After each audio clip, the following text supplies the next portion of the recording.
So compression is going to be the second thing I want to talk about.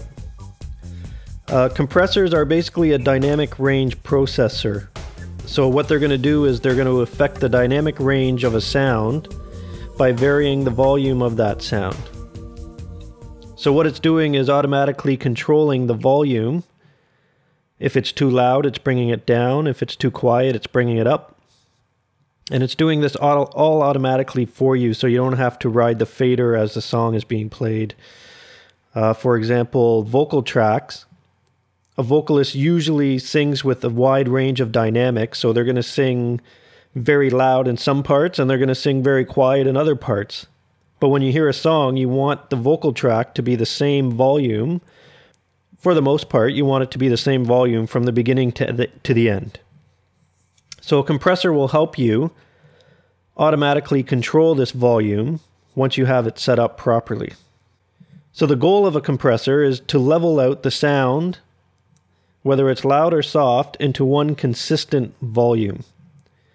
And it does this in several ways, and all compressors are basically made up of these few settings. So what I'm going to do now is go to my snare track. I'm going to open the Edit VST channel, and then under my Insert section, I'm going to click and I want to add Dynamics, and then I'm going to select Compress. So now I have a compressor on my snare drum track. So the first thing we see is the threshold. So the threshold is basically a point when the compressor begins to work. So levels that are below the threshold will remain unchanged, but anything above the threshold will become reduced. The next thing we're going to look at is the ratio. So the ratio is the ratio of the input signal to the output signal after compression. So an example of this would be, say, a 4:1 compression.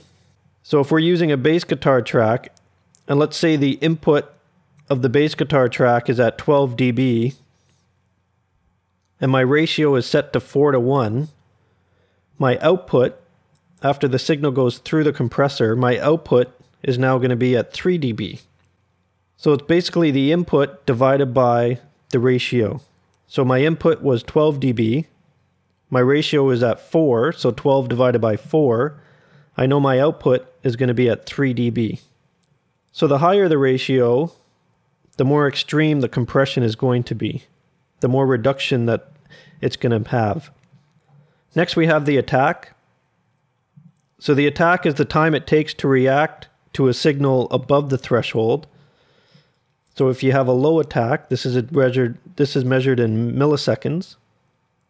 A low attack means that the signal will be processed a lot faster than a higher attack time. And then we have our release. Take the auto off there. So the release is the time the compressor takes to return the signal back to normal. So a low release time, your signal is going to go back to normal a lot faster than a high release time. So I'm going to play you an example of the snare drum track, and I'm going to use the settings that I had in the unit guide, which was 4:1. I'm going to set the attack time to be fast at 4 milliseconds, and I'm going to put the release down to 10 milliseconds, and I'm going to put the threshold to -40 dB. So any signal above -40 dB is going to get compressed. And you'll see the graphic display here be affected by the drum track or the snare track as I play it. So I'm going to play the snare drum track.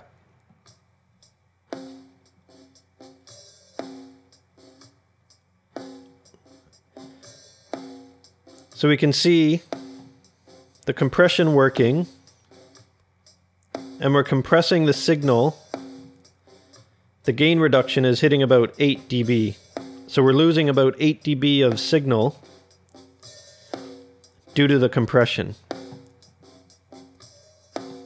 So the makeup gain is one way to make that signal back.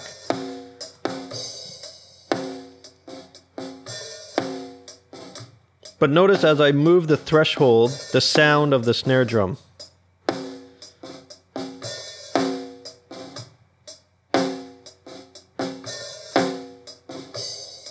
So now the compressor isn't working at all because there's no gain reduction. And the snare drum is just sounding the way it sounded on the actual recorded track. So there's some quiet hits, there's some loud hits, sort of in between. So I'm going to bring the threshold back down again. So you can see as I'm lowering it, it's affecting the snare drum track more and more. So this isn't a setting that I would keep, but I'm just showing it as an example of a very heavily compressed snare drum. But what you'll notice is all the snare drum hits are sounding at the same level. There's no more a loud one and a quiet hit. They're all being heard at the same level, which doesn't sound very natural. So what you want to do is try and find that medium ground to what a natural snare drum sound would sound like, while making sure that you're keeping the levels the same as much as possible. So finally what I'm going to cover is reverb. So reverb is basically adding a natural sounding space to your individual tracks or overall tracks to make things sound further away or to make things sound like they're in a different space than what you recorded them in. So most recording studios have what they call a dead floor. So when they record vocals or they record drums, there's no reverb in the room, so it's just a very tight sound. And why they do this is because they want to add their own reverb after they record it.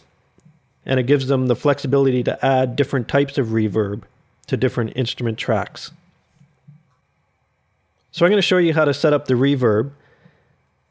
And last time when I set up the compression, I inserted it in our inserts over here. But the problem with this is for reverb is it takes up a lot of CPU space and can really bog down your computer. So the better way to do it is add it to a sends effect. So all you're doing is keeping one reverb active, and you can add as many tracks to use that reverb that you want. So how we add a send effects is we go up to Devices, VST Send Effects, and then we'll click on and go down to Reverb. So now that we have our reverb open, if I hit the drop down arrow, these are different presets that we can use. So for this example, I'm going to use the snare room because I'm going to be putting reverb on our snare drum track. So now we have the different settings on the reverb that we can adjust. So we could either have the snare drum in a very small room, or we can have the snare drum in a huge room. The reverb time is measured in seconds. So we could have, after the snare drum hits, it's called a tail. So we could have a long tail of 3 seconds. Goes quite high and then also quite low, depending on the tail you want on your snare drum. We have the pre-delay setting, which basically is also measured in time. So it's the time of which the reverb will kick in after your original sound has been hit. So if we're doing the snare drum track, every time the snare drum is hit, you will hear the original snare drum hit, and then in 14.5 milliseconds is when the reverb will kick in, and then you'll hear the reverb. So sometimes you want a long pre-delay time, so it's sort of like an echo effect, or sometimes you want a very short pre-delay time. And then over here we have the mix. So what the mix slider does is adjust how much reverb you're going to hear in your original track. So you can have 0 reverb up to 100%. So all you're hearing is reverb. So we'll leave it back at 50. So now that we've set up our reverb on our send effect, now I can go to my snare drum track, open my edit VST channel, and now over in my send section I can see my reverb there. So what I want to do is turn it on. And again, I can go in and edit it if I want.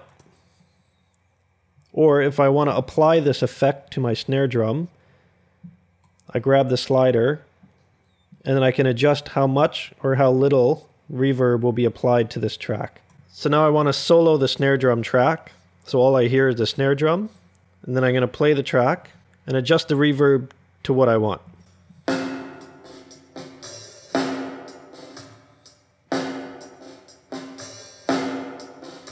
So here's what the snare drum sounds like without any reverb. So I've just turned it off. So now it's nice and dry. And there it is with it on. So it sounds like it's in this huge room. And now I can adjust that.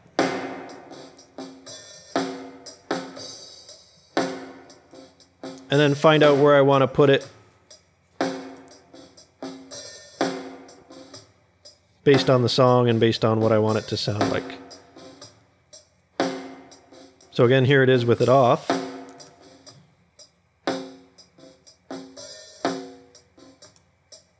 And then back on. And I think that sounds pretty good. So reverb can be applied to any of these tracks now that I have it set up. So I can go to the guitar track, solo the guitar track, go into Edit VST, and there is my reverb B again. And I can go through every track depending on what I want to have reverb and what I don't want to have reverb. So those are the three main tools that every mixer uses to mix their songs. There's also many more tools that we can use, but this is a basic starting point so that we can learn how to mix and learn how to use Cubase and learn how to listen to individual tracks now rather than the song as a whole, and to be able to adjust those tracks to make them sound the way we want them to sound. So the main thing about mixing is experiment. Try different things. Try different EQ settings, try different compression settings, and try different reverbs. There's no wrong answer. It's all depending on how you want to mix, and every mixer mixes differently. And get the song sounding the way you want it to sound.